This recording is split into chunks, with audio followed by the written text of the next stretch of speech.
voit que voilà, l'ensemble des applications objets connectés dans la santé qui peuvent être classées selon six segments sont extrêmement vastes. On va du coup du robot chirurgical assisté à distance à la mesure de constante à la maison, en passant par le pacemaker, donc de l'implantable connecté et des objets qui peuvent servir à détecter les chutes de personnes âgées, par exemple. Donc voilà, donc on a vraiment un champ d'application avec des choses qui existent, qui sont vraiment dans le présent, des choses qui sont dans le futur et qui peuvent tirer énormément de bénéfices, encore une fois, sur le domaine de la santé au sens vaste. Le socle commun à tout ça, et c'est très important d'avoir ça en tête, hein, c'est que si on parle d'objets connectés médicaux, on parle de dispositifs médicaux. Donc en ce sens et en Europe, en tant que dispositif médical, le système, hein, j'insiste, pas forcément que le matériel, mais le système complet connecté, relève de la réglementation des dispositifs médicaux et le marquage CE qui correspond. Donc, pour ceux qui envisagent ou qui utilisent des objets connectés dans le cadre d'actes médicaux, j'attire l'attention sur le fait qu'ils doivent être marqués CE dispositif médical. Qu'est-ce que ça implique? Ça implique qu'un organisme indépendant a vérifié que le dispositif respectait bien la qualité et la sécurité qui doit être inhérente à un dispositif médical. Donc, par exemple, comme on va parler beaucoup de mesures, il y a une vérification que la qualité et la précision des mesures a été vérifiée cliniquement, etc., ce qui n'est pas forcément le cas dans le cadre de dispositifs qui ne sont pas dispositifs médicaux, comme il y a des wearables type montres qui sont plus faits pour le sport, qui vont potentiellement mesurer des choses qui peuvent être utilisées dans le cadre médical, mais qui n'ont pas forcément subi les mêmes tests en termes de précision. Donc, rentrons un petit peu dans le concret des cas d'usage que l'on peut retrouver avec des dispositifs médicaux connectés. Tout d'abord, une petite précision sur la télémédecine, hein. La télémédecine, c'est un domaine qui regroupe cinq sous-domaines: la téléexpertise, la téléconsultation, la télésurveillance, la téléassistance et la réponse médicale. Et c'est par la télésurveillance, on va dire, que les dispositifs médicaux connectés sont arrivés, et notamment pour le suivi des patients atteints de maladies chroniques. Donc, il y a quelques exemples sur ce slide, hein, des bien connus quand on parle d'hypertension, quand on parle de diabète. Ça fait un moment que ces patients sont équipés d'équipements qui petit à petit sont devenus connectés, pas simplement pour appliquer de la technologie qui était disponible, mais pour pouvoir d'une part stocker de façon simple et fiable, éviter la recopie sur le cahier qui est mal prise ou qui est illisible ou qui est perdue, et pouvoir partager l'information avec son professionnel de santé. Donc voilà, donc quelques exemples de prise de mesure type tension artérielle, glycémie, saturation en oxygène, ou ECG une voix. Donc là, on est vraiment sur le patient autonome, parce que c'est ça aussi l'idée, hein, c'est rendre accessible la mesure aux patients en autonomie et pouvoir constater la mesure et la donnée médicale dans un deuxième temps ou en temps réel, quand on va parler de la téléconsultation un petit peu plus tard.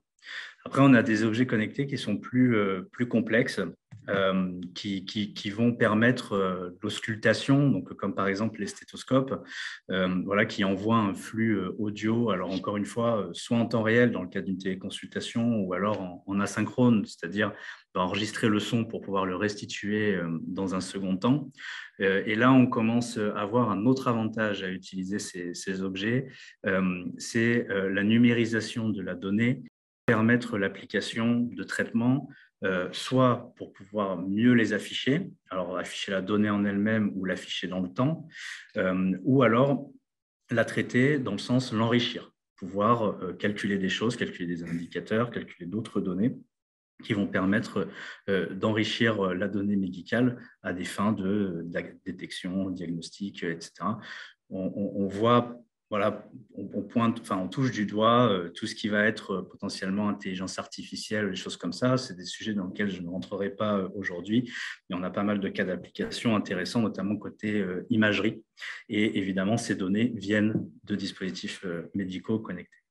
Voilà, donc on a aussi les otoscopes, hein, donc le même principe qu'un stéthoscope, mais si ce n'est que c'est pour la vidéo, hein, et donc c'est pour aller potentiellement voir les tympans ou alors à l'intérieur de la gorge, et des objets un peu plus complexes type ECG, style Holter, qui sont sous forme de patch, qui se, qui se, qui se portent toute la journée, qui stockent la donnée et qui ensuite vont la transmettre à un clinicien à distance.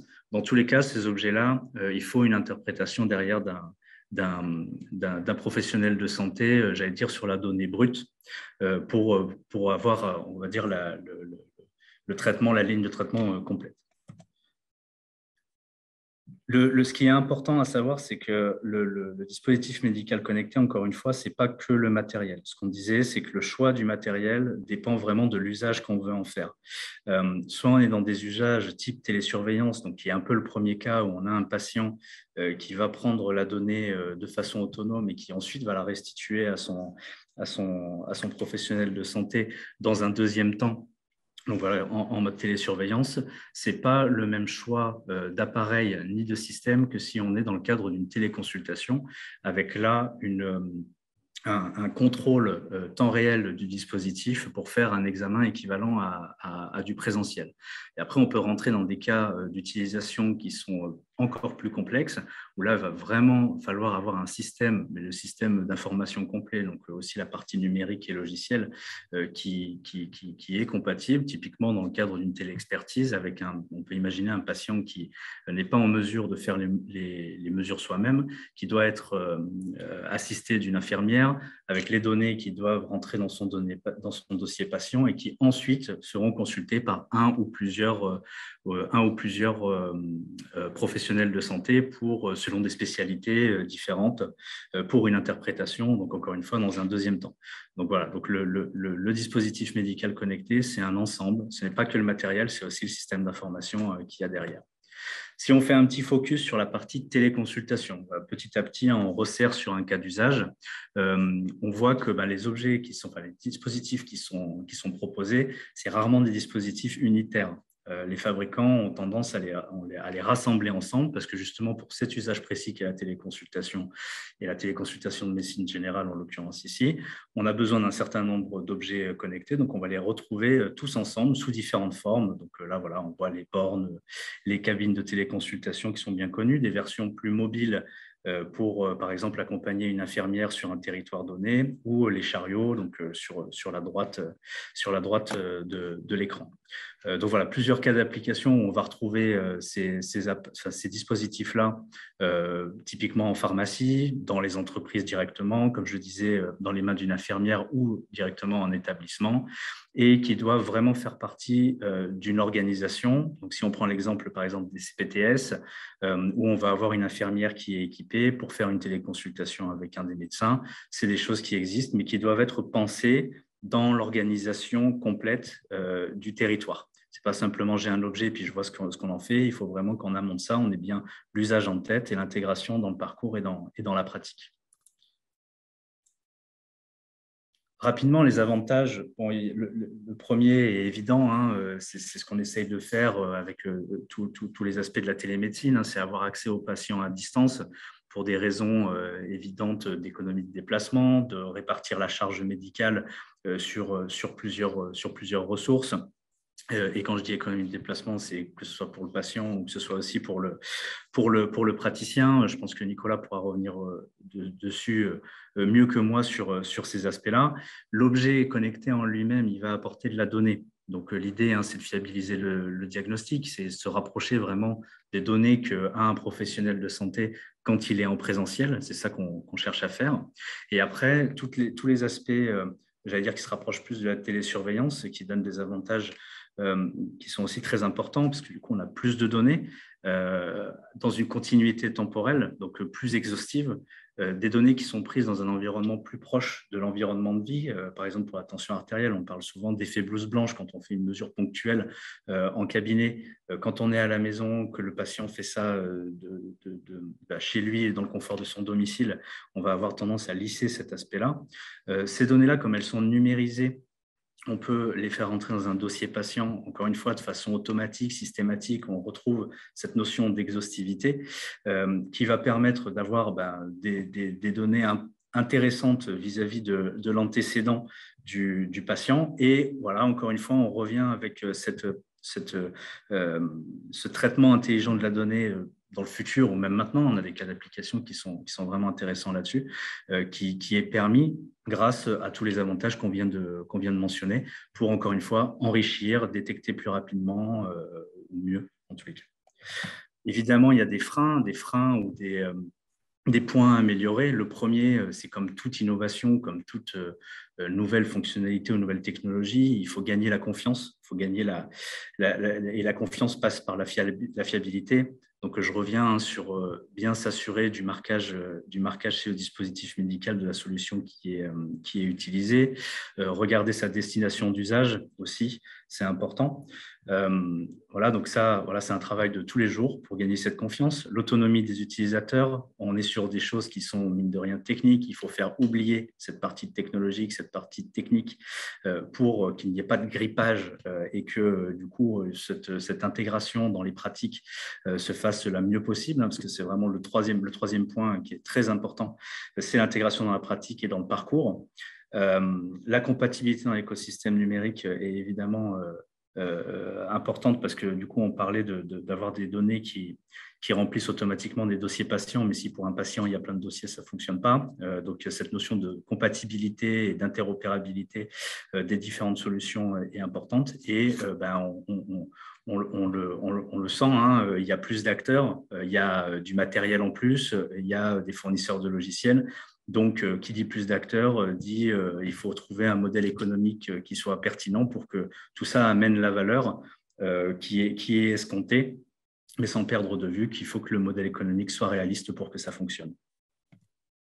Voilà, alors du coup, présentation de Doc2U que j'ai fait tout à l'heure assez rapidement, hein, mais nous, comme je disais, on a fait un dispositif médical connecté. Pour le coup, on s'est focalisé sur un cas d'usage qui est celui de la téléconsultation, où justement, on a essayé d'adresser ces freins et de les lever. On a finalement regroupé l'ensemble des outils d'un médecin généraliste pour faire une consultation dans un seul produit. Donc, on retrouve autour de ce produit que vous avez à l'écran 5 outils pour faire 6 paramètres, donc des constantes type rythme cardiaque, saturation en oxygène, température et tension artérielle, plus 2 outils d'auscultation, donc stéthoscope et la partie otoscope. L'ensemble est connecté à un Wi-Fi et s'intègre dans des plateformes existantes type Medavise pour pouvoir faire une téléconsultation en temps réel avec son patient. L'objectif était de traiter l'ergonomie la mieux possible pour que ce soit très facile à utiliser côté patient. Si c'est très facile à utiliser côté patient, c'est très facile à utiliser côté praticien. Donc, globalement, ce qu'on a l'habitude de dire, c'est qu'il y a 5 outils sur l'objet, 5 outils, 5 gestes pour le patient. Vous les voyez à l'écran à gauche, hein, une mesure frontale de la température, une mesure de tension classique, j'allais dire, la saturation en mettant le pouce de l'autre main sur le coin de l'objet, un otoscope qui se manie très bien à une main et le stéthoscope qui est assez évident de par la membrane de l'objet. Et de l'autre côté, on a voulu se remettre dans les conditions d'une consultation, encore une fois, pour finalement changer que peu la pratique, ce qui est déjà en rupture assez importante du fait du distanciel. Du coup, pour ça, on a voulu que le médecin soit vraiment en contrôle total avec l'objet, dans le sens où c'est lui qui va démarrer chacun des instruments, c'est lui qui va avoir la donnée en premier, comme dans son cabinet, c'est lui qui va choisir de la partager ou pas avec son patient, et du coup se retrouver exactement dans la même position que dans son cabinet. Voilà, donc en résumé, ce qu'on a fait, hein, c'est un mini cabinet médical connecté hein, qui regroupe les 5 outils du médecin généraliste, comme je disais, qui est très ergonomique.